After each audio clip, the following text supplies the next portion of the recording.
Samuel, first of all, there's been a lot of confusion surrounding these tariffs and their timing. How does this uncertainty impact businesses, whether it's planning or making decisions? Yeah, great question. I think, businesses hate uncertainty, and it's very difficult for BC businesses, Canadian businesses to deal with all of the changes that the Trump administration is making with tariffs. And I think your previous interview, when he talked about, we have to kind of go through this worst case scenario planning. And I think what a lot of businesses are having to do now is they have to sort of treat this threat as real and begin to kind of look at, well, what would the worst case be? And the worst case at the moment is a 25% tariff on all Canadian goods. So for BC companies and Canadian companies that are shipping into the United States, they're really seriously beginning to think about, well, can I diversify my market outside of the United States? Are there other options in Europe, in Southeast Asia?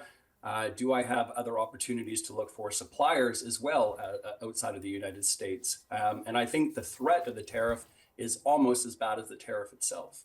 We heard from the Surrey Board of Trade calling on governments to act, be it tax relief or reduced trade barriers. What do you think? Is there a fastest way to provide certainty for businesses? I mean, I think obviously tax relief would probably be the quickest, and that would be some relief to Canadian-based firms.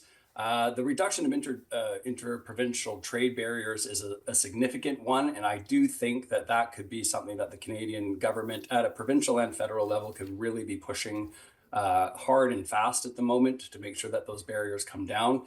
I think the reality is, though, that is not, it could make up for maybe 3-4% of GDP growth in Canada. They've estimated if the provincial barriers come down, but we still are looking at, the US, we're exporting around 70% of all of our products to the United States. So it's not going to totally offset the sales into the US. And I think the reality is governments really need to be supporting businesses in terms of moving up the value chain, really helping BC businesses that are doing raw material extraction, processing, energy companies, timber companies, food processing companies, and to actually help them to make some more value-added products that can then be shipped overseas. Mm-hmm. And the reason why I say that is really because these products are higher value, and then the cost of transportation to Southeast Asia can be offset by higher profit margins.